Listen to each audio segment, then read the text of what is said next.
Welcome. In today's video, I'm going to show you how to install vinyl flooring in your Jeep XJ, so stay tuned. So if you haven't watched yet, I do have a video on installing the sound deadener that I'll have in the description below. But in August of 2021, we installed the sound deadener in the Jeep because before it was just a bare floor pan and it was practically unbearable to drive when it came to camping in the summer or any type of summertime driving here in Arizona. The heat from the transmission and the exhaust running underneath the passenger floorboard would just radiate through the floor, and it would almost be an oven in here, even with the AC going. So I installed the sound deadener and it made a night and day difference with just the road noise and the heat radiating through the floor pan. But it's not the prettiest because when you scratch off any of the aluminum that is covering the sound deadener, it is extremely sticky. So our gear was getting, the black sticky stuff on it. And honestly, it's a little bit harder to clean up. So my plan the entire time after installing this was to do another layer of insulation and a vinyl floor. So to save you guys the time, I already removed the driver's seat, the passenger seat, and the center console. So the entire floor pan is visible. So we could start cleaning it up and get it ready to install the insulation and the vinyl floor. Well, this is where we're at. I removed all of the interior pieces that went along the floor pan, just so I had more space to get the shop vac in there to get it fully cleaned up. And I wanted to clean up these wires. These wires go to the chase light and to my Blue Sea Systems fuse box in the back that runs the accessory panels. So I got it all cleaned up with some zip ties, got it out of the way. And I got it fully cleaned up with the shop vac. I figured I don't think I really need to get the dust off of the sound deadener because insulation's going to be sitting on top of it underneath the vinyl floor. So yeah, I would say we are good to go. I got in my insulation, so I'm going to get it laid out in here so I can start cutting the holes for everything and get it laid flat. So this is the insulation I'm going with. I bought it from Amazon. It is Design Engineering Boom Mat. It is a Boom Mat under carpet light. It's about 1/2 inch thick, and it's 4 layers of just different thermal material to help keep the heat out. And it wasn't that expensive. I'll put a link to it down in the description. But it seems pretty easy to install. It's not all flaky and hairy like normal insulation that's in vehicles. It seems more like a mat that should really help with the heat and should be extremely easy to install. But I got these 6 foot by 70 inches. It should be enough to cover the entire floor pan. If not, I did get a little bit of insulation with the kit or with the vinyl floor. It was such a little amount that I wouldn't rely on it. I would definitely buy either some more insulation or just buy some of this boom mat. And I will have a clip up showing you how much insulation they included with the vinyl floor. It's a very little amount for some reason. But we'll get to installing this. It says install the white side down and the dark gray side up. So I will get it laid out, and I'm going to start cutting the holes for all the bolts. And well, as you can see, we got the insulation done. Since it's a square piece of insulation going over the trans hump and the floor that has bumps and curves on it and everything, I had to do a lot of cutting. So there is quite a bit of overlap. It's not exactly extremely pretty, but I'm gonna just put some duct tape on the cuts and everything to help hold it in place. And the vinyl floor will be covering all of this, so I don't really care how it looks. I just want it to work. But we are completely done with the insulation. It is actually pretty straightforward once you get all your cuts and have it laid out. It does lay pretty flat, but it is time to put some duct tape on all this to hold it down. And then I have an idea on doing the vinyl floor. I will get back with you guys once I have this taped up. So after getting the purple duct tape all over the insulation to hold it all together, this is my plan for the vinyl floor. As you can see, it has you know, the footwells already kind of molded into it, so it should be pretty easy to figure it out.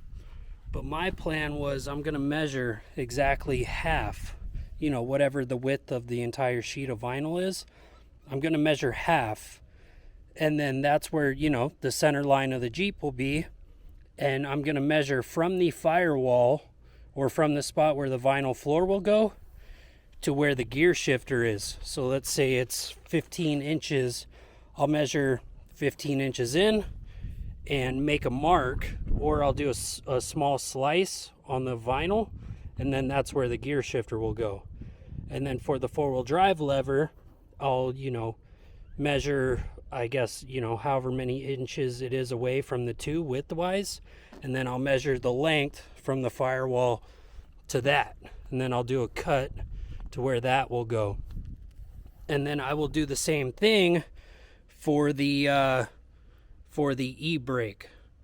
And worst case scenario, if it doesn't work out, that entire center section will be covered by the center console, so I could cut it and do whatever I want just to make it fit.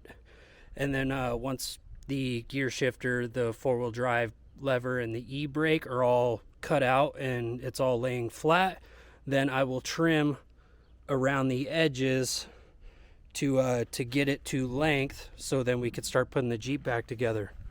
So this is how it looks with 2x4 moved. That's my center line. That is the gear selector. That is the four-wheel drive lever. And that little guy up top is the e-brake. So I'm just going to cut maybe 3-inch cuts for each of them. And then we'll toss the vinyl floor in there and hope and pray that it lines up. And I want to say the vinyl floor is maybe, gosh, maybe 1/8 of an inch thick, maybe a little less than that. So it is pretty, it seems like it'll be pretty durable. So here goes. Let's hope I didn't screw this up.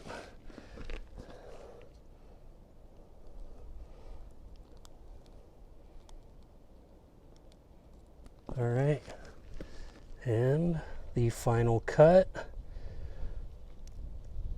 Sorry about all the wind. It is a little breezy out today.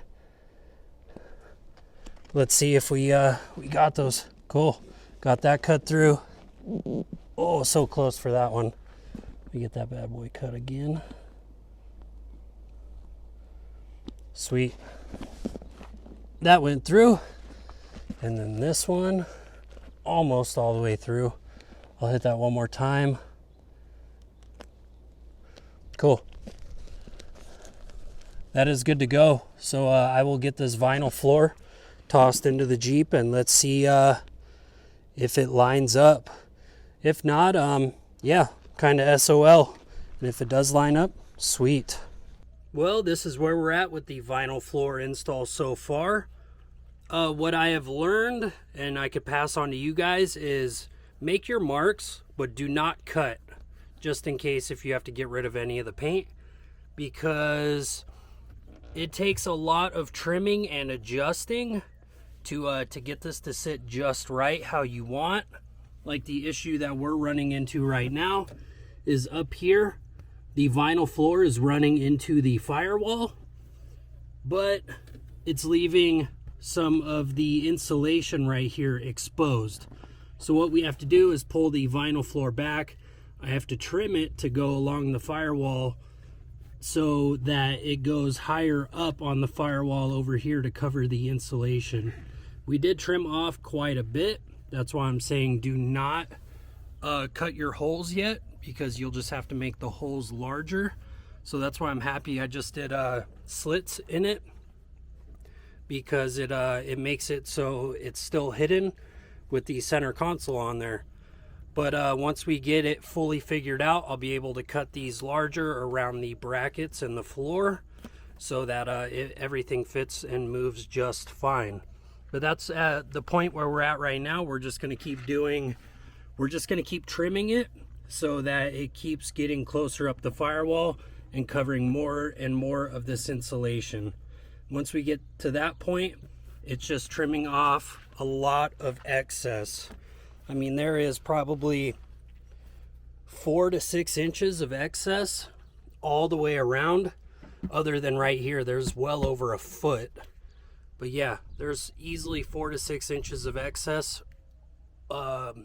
around the entire thing. So yeah, we're just gonna get it so it sits against the firewall snug, and then from there we can get to trimming and, you know, the fine details to make it look good. So we're on the home stretch of this install of the vinyl floor.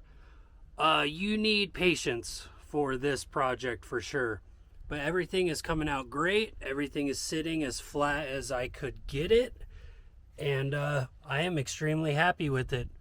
Before we finish up this project and I install the seats and the trim pieces around the bottom, I have some tips that I learned through this install so far that should hopefully make your install of a vinyl floor a lot easier. All right, so we're on the home stretch of the install of the vinyl floor.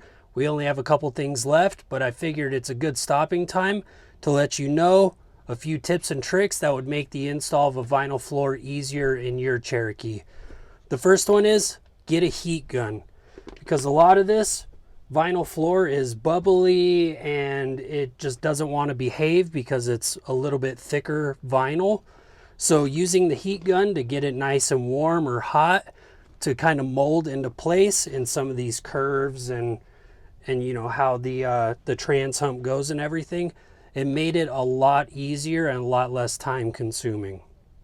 The second one is only trim a little bit at a time if you're trimming away any vinyl around the edges or anything like that, because if you trim too much, then you're kind of screwing yourself over in case you needed that vinyl for you know, reaching in any spots, so you don't overcut and it could not look right once you get the trim on and everything.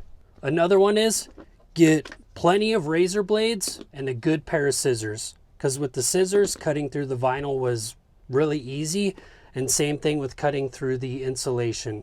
It made the job a lot faster than trying to use a razor blade to cut all of it. The last one is, if you can, avoid cutting the holes in the very beginning before you even get the vinyl in the Jeep, because you're going to be doing a lot of little trimming and fitting and everything like that. So you don't want to have big holes cut out for your e-brake, four-wheel drive lever, and your shift lever, because once you get it in here, you might have to do some trimming and stuff like that, and you're just going to have huge holes in your vinyl then. So that's why I just did the small cut in it, so in case it didn't line up, which it didn't, I was able to just cut a little bit more and make it work. Because up here in the front, where the trans hump meets the firewall, there is a lot of material you have to cut in like a half circle or like a moon shape, about 8 to 10 inches of vinyl that you have to cut back, because where the trans hump meets the firewall is farther towards the rear of the Jeep than the footwell. So if you just try to stick the vinyl in there, your vinyl is going to end about halfway up where the footwell is starting to go up. So you need to trim plenty of that vinyl where the trans hump meets the firewall, so that this vinyl will go higher up into the footwell and won't leave any insulation exposed. So now that we've been over everything to make the job easier for you, I'm going to start installing the trim pieces, the center console, and the seats, and I will see you guys at the end so we could see the final product. Here we go. Pretty much everything is installed. The only thing I'm missing is the wooden platform in the back for the totes, and just little things here and there. But it came out nice. I love it. I mean, there is some little spots, you know, with insulation here and there, but that shouldn't be a problem for us. Mainly, I just wanted this to have the vinyl floor to catch all the dirt and so we don't destroy the sound deadener. But I'm extremely happy with it. Here is the driver's side.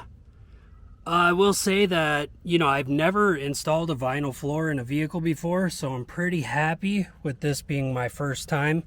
There's a couple spots that I messed up on.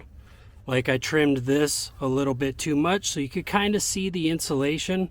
But honestly, I'm not too upset with it since this is my first time installing a vinyl floor.